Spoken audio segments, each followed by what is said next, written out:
এসময়ৰ প্ৰশাসনিক বিষয়া তেওঁ নিজে ডিচি আছিলে তেওঁ হ'ল জন ইংতি কাঠাৰ সকলোৱে অসমৰ যিসকল মানুহ সচেতন ব্যক্তি তেওঁলোকে জানে বৰ্তমান সময়ত কাৰ্বি আংলঙত তেওঁ অতিকে জনপ্ৰিয় আৰু বৰ্তমান সময়ত তেওঁ জনজাতীয় মানুহৰ অসমীয়া মানুহৰ মানে অধিকাৰৰ কাৰণে কাম কৰি আছে মই প্ৰথমতে অলপমান কথা পাতিবৰ কাৰণে অলপ সময় ল'লোঁ তাৰ কাৰণে ধন্যবাদ জনাইছোঁ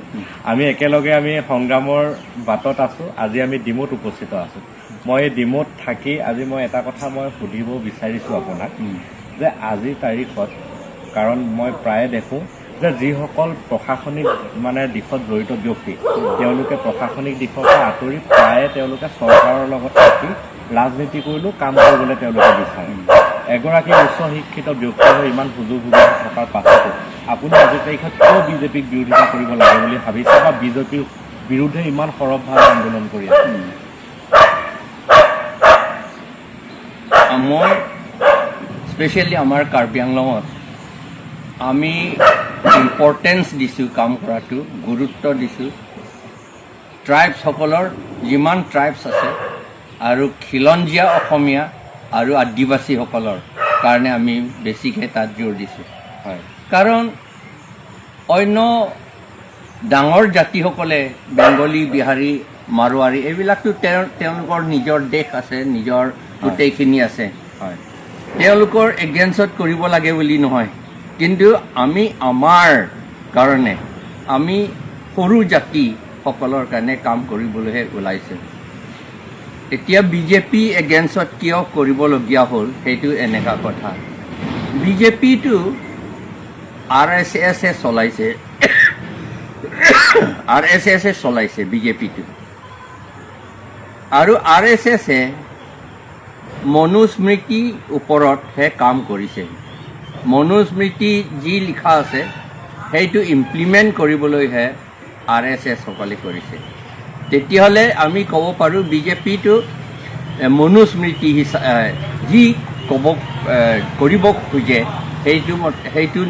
সেইটো কামটোহে বিজেপিয়ে কৰিছে মানে ৰক্ষণশীল চিন্তাটো হয় হয় তেওঁলোকৰ মনুস্মৃতিত লিখা আছে এৰিয়ানসকলৰ কাৰণে কাম কৰিব লাগে বুলি তাত লিখা যায় চেপ্টাৰ কি কয় অধ্যায় 8 অধ্যায়তে সেইটো লিখা আছে বা অন্য ঠাইতো লিখা আছে যে এৰিয়ানসকলৰ কাৰণে আমি কাম কৰিব লাগে বুলি কৈছে এৰিয়ান বুলি ক'লে তেওঁলোকে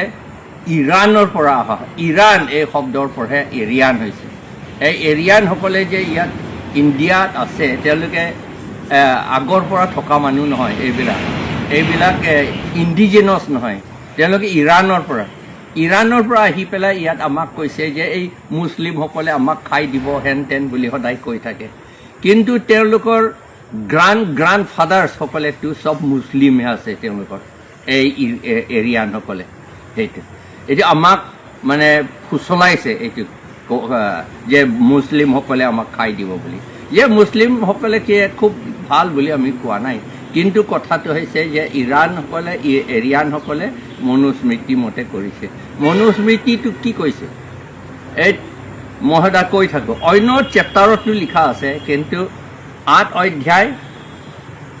পদটো 413ৰ পৰা 416লৈকে যদি আপোনালোকে চায় শ্লোক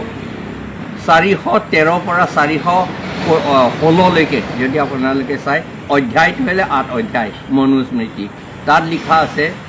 ট্ৰাইবসকলে সদায় তেওঁলোকে গোলাম হৈহে থাকিব লাগে আৰু তেওঁলোকৰ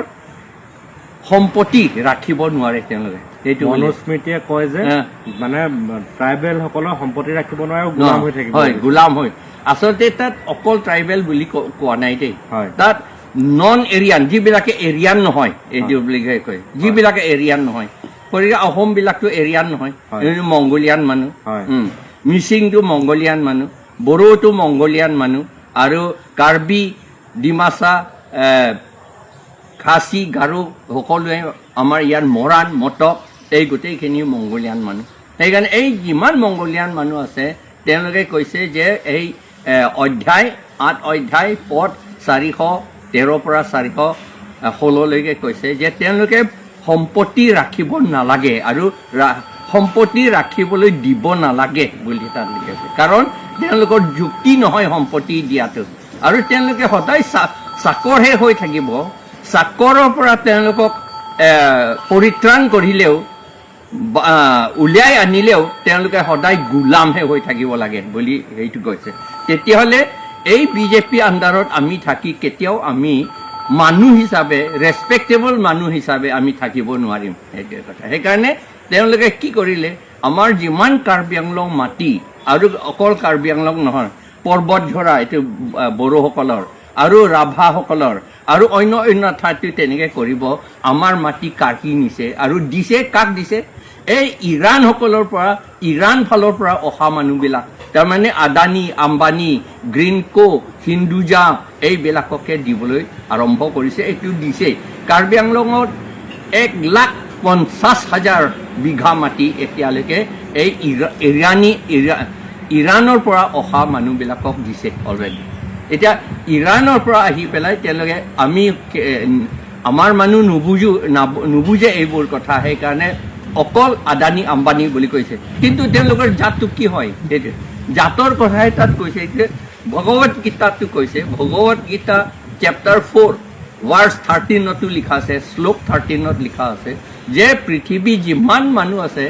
মাত্ৰ শ্ৰেণীহে আছে জাতি নাই বুলি কৈছে জাতি নাই শ্ৰেণীহে আছে তেতিয়াহ'লে আমি যদি এতিয়া ইম্পৰ্টেণ্ট কথা মই আহিছোঁ এতিয়া আকৌ ইম্পৰ্টেণ্ট কথা যে অহা বছৰ এপ্ৰিল 1 তাৰিখৰ পৰা চেঞ্চাছ হ'ব সেই চেঞ্চাছত কাষ্ট চেঞ্চাছ হ'ব কাষ্ট মানে অসমীয়াটো কি কয় এইটো বৰ্ণ কাষ্ট বৰ্ণ নহয় জাতি বুলিও কয় এতিয়া জাতিটোতো এটা বেলেগ ধৰণে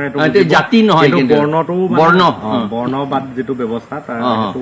কাষ্টৰ ভিতৰতে তাৰমানে ব্ৰাহ্মণ ক্ষত্ৰিয় বৈশ্য শূদ্ৰ 4টা আছে তাৰ ভিতৰতে সকলোকে এই চেঞ্চাছত সোমোৱাই দিব যেতিয়া সোমোৱাই দিয়ে বাৰু আহোমসকলে বা অন্যসকলে যদি 6 শিডিউল নিবিচাৰে বা শিডিউল ট্ৰাইব ষ্টেটাছ নিবিচাৰে তেওঁলোকৰ বেলেগ কথা কিন্তু যিসকলে শিডিউল ট্ৰাইব ষ্টেটাছ বিচাৰে 6 শিডিউল বিচাৰে তেওঁলোকে যদি কাষ্ট ছিষ্টেমত যদি পৰি যায় তেতিয়াহ'লে তেওঁলোকে কেতিয়াও ট্ৰাইব নহ'ব কাৰণ ট্ৰাইব আৰু কাষ্টটো একেবাৰে অপজিট বস্তু এইটো এণ্টিথেচিছ ট্ৰাইব ইজ এণ্টিথেচিছ অফ কাষ্ট আচলতে আৰু কাষ্টটো এণ্টিথেচিছ অফ ট্ৰাইব এজন মানুহ যদি ট্ৰাইব হয় তেওঁ কাষ্ট হ'ব নোৱাৰে এজন মানুহ যদি কাষ্ট হয় তেতিয়াহ'লে তেওঁ ট্ৰাইব হ'ব নোৱাৰে সেইকাৰণে এই চেঞ্চাছটো বৰ ইম্পৰ্টেণ্ট হৈছে যে এই চেঞ্চাছত সকলোৱে যিবিলাকে নিজৰ ট্ৰাইবটো আইডেণ্টিটিটো ৰাখিব খোজে নিজৰ পৰিচয়টো জাতিৰ পৰিচয়টো যদি ৰাখিব খোজে তেওঁলোকে চেষ্টা কৰিব লাগিব যে তেওঁলোকে সেই কাষ্টৰ ভিতৰত যাতে চেঞ্চাছত নোসোমায় সেইটো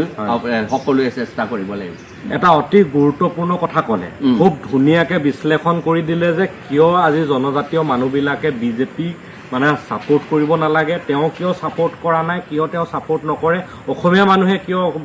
বিজেপি কৰা উচিত নহয় সেই কথাখিনি তেওঁ খুব ধুনীয়াকৈ বুজাই দিলে